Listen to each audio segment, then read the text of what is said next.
The project reflects a partnership with SIP2, obviously, but also with a number of groups and organisations with which the college has existing relationships, like Basin Lane Primary School, Larkin Community College, St Louis, Rathmines, RAID, the Prison Service and Fatima. The 1913 theme, in fact, has now been incorporated into NCAD's very active access programme with schools. And it's very appropriate that the National College of Art and Design fulfills its responsibilities in relation to a collaboration like this with this sort of theme, because the word national in our title sets out our responsibilities, not simply our status.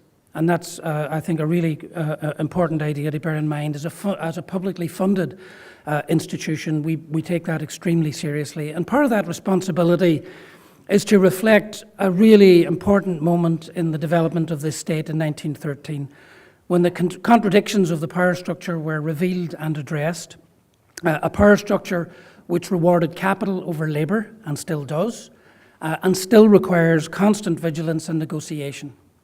In Ireland, clearly, we need a new kind of economy in the future, an economy this time that values social and cultural capital as well as economic capital. So culture and the arts must play their part in negotiating this resetting to ensure that when the wheel turns again, it turns in favour of society and not just the economy.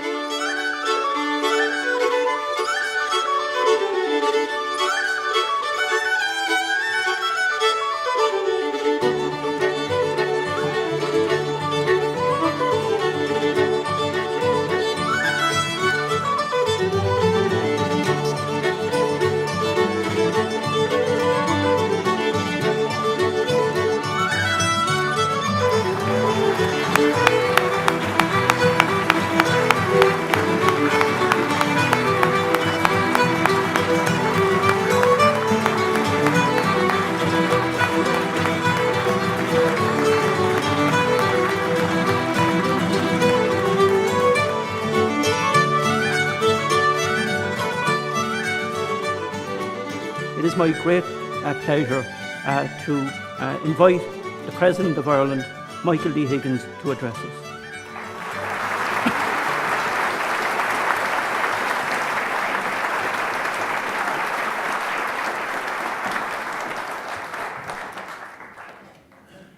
Gwni chorus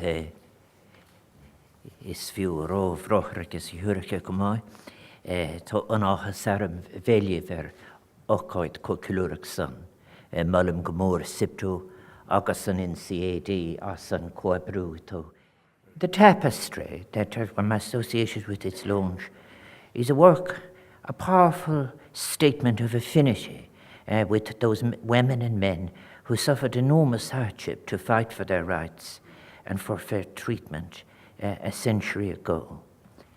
The centenary of 1913 lockout is significant, and sometimes people say we're entering into a decade of centenaries, and it is almost like a set of decades that you might use in another sense.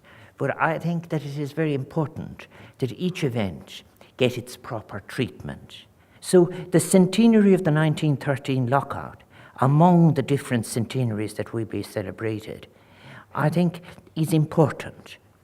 I think it will encourage people, I hope, to come together and to remember collectively the people and events of the time.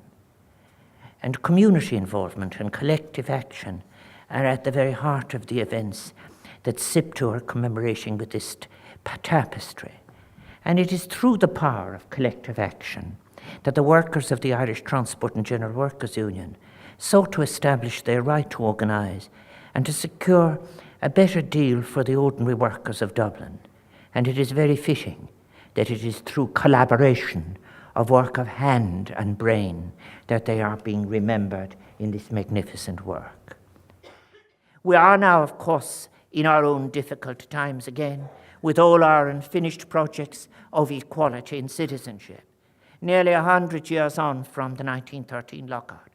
But I believe, credim in winter neherin, I think that Irish people can again show the same determination to bring about the positive changes and to create a society that we can be proud of, an Irishness to be proud of. Raymond Williams I have often quoted. He says we have a choice.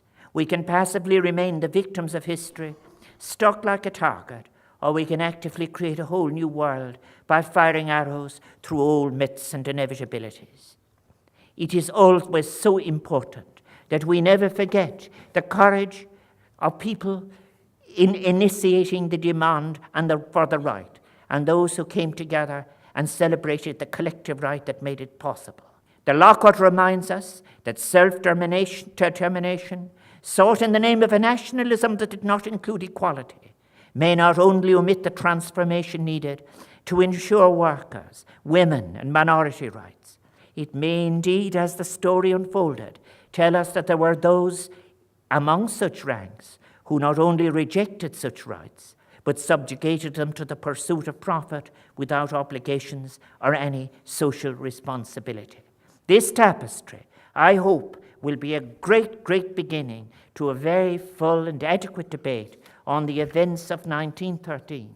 Agus cuim gach agus bannacht, a gach dinne a meg glach o ports in dis sporacht, agus a rish mulliam gomor, eats a cuidig leis an tapestry show a cor fold. It is with the greatest pleasure I offer my gratitude for being asked to come along at the unveiling of this great project by SIPTU. Thank you all very much.